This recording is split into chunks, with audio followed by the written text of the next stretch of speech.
Je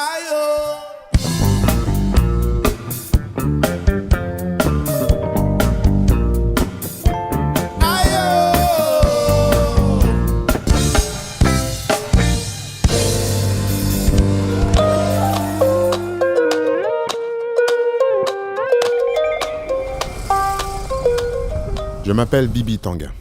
Je suis musicien centrafricain. J'habite à Paris et je reviens fréquemment dans mon pays.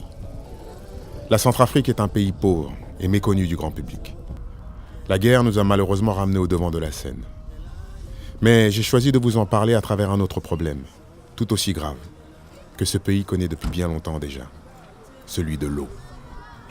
Je pars à la rencontre de ma famille, de mon oncle en l'occurrence, Papa Sam, un personnage avec lequel j'adore converser.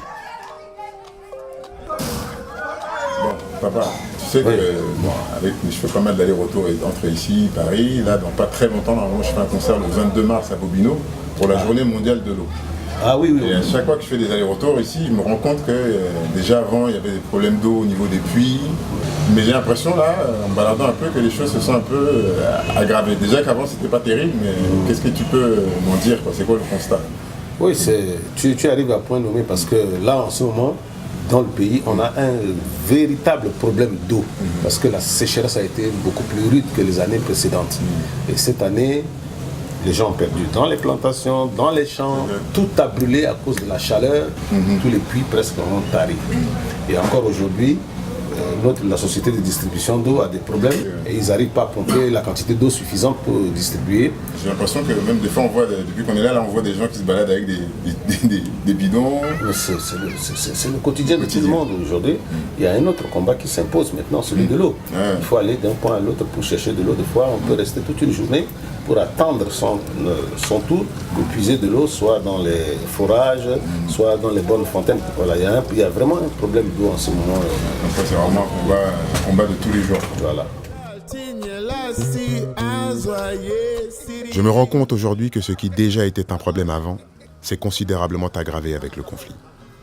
Mais Bangui n'est pas la République centrafricaine à elle seule. Je décide donc d'aller à Bouali, à environ 100 km au nord de Bangui. Bouali étant tout un symbole dans ce combat pour l'eau, car on y trouve les fameuses chutes. On me dit qu'il y a une ONG qui travaille sur le sujet. Andrea de Solidarité Internationale me reçoit sur son lieu de travail. Bonjour Bibi. Merci. Bienvenue chez Solidarité à Bouali. Merci beaucoup. J'ai beaucoup entendu parler de vous là sur mon petit voyage ici et je voulais savoir exactement quel était le rapport avec l'eau, l'accès à l'eau potable pour tous. Donc concrètement, qu'est-ce qui se passe ici? Qu'est-ce que vous faites ici? En fait, on s'est installé ici parce qu'il y a des grosses problématiques liées à l'accès à l'eau. C'est-à-dire qu'avec la crise, avec les conflits, les gens ont dû se déplacer. Donc les points d'eau ont été aussi abandonnés. Ce qui crée aujourd'hui l'effet qu'il y a des points d'eau qui sont tombés en panne et qui n'ont aucune assistance. Donc les gens qui habitent ces villages, ils sont obligés de se déplacer parfois de plusieurs kilomètres. Bien sûr, on a constaté ça. Et concrètement, par exemple, ici, il y a déjà un point d'eau qui est là. Qu'est-ce que vous faites? Vous l'entretenez? Vous faites comment? En fait, il y a des points d'eau existants. Donc, soit on répare, soit on résout des problèmes qui sont plutôt dus à la contamination. Mais il faut que la communauté s'en approprie. Et nous, ce qu'on fait, c'est juste de redynamiser les comités qui étaient existants avant la crise et qui ont abandonné l'entretien. Et donc, on va les remobiliser, on va les former de façon à pouvoir pérenniser les activités qu'on est en train de faire. Comme ça, vous le faites et après, vous laissez la main. Et après, c'est eux qui continuent. En brousse, les gens souffrent également. Et je suis agréablement surpris de la façon dont Solidarité Internationale travaille sur cette problématique. Ce qui me pousse à en savoir plus. De retour à Bangui, je rencontre Gilda, chef de mission Solidarité Internationale, dans ce lieu mythique qu'est Kolongo Plage, où l'on constate malheureusement la baisse du niveau de l'eau due à une sécheresse particulièrement sévère. Salut Gilda, moi je suis vraiment content de te rencontrer. Salut, pareil. J'ai beaucoup entendu parler de solidarité depuis mon récent séjour là, à Bangui. Est-ce que tu peux m'en dire un peu plus comment vous agissez, comment vous faites, qu'est-ce que c'est tout ça? Alors effectivement, tu parlais de Bangui, l'accès à l'eau à Bangui a toujours été un défi. D'abord, on a un réseau d'eau qui est vétuste et Bangui dépend de ce réseau d'eau.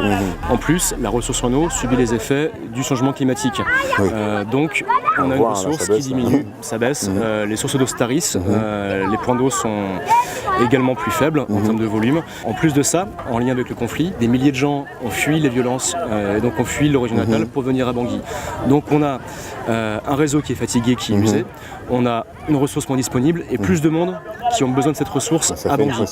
Ça fait que des quartiers entiers sont privés d'eau, que les gens doivent faire des kilomètres pour trouver le point d'eau qui sera disponible et qui sera fonctionnel. C'est souvent les femmes, les enfants qui sont de corvée en plus pour l'eau. Tout ça fait que la tension entre ces populations peuvent apparaître et qu'en plus se pose la question des pratiques d'hygiène. Par exemple, avec un constat comme ça, vous faites quoi, Solidarité? Généralement, quand on arrive, c'est pour répondre à des besoins urgents.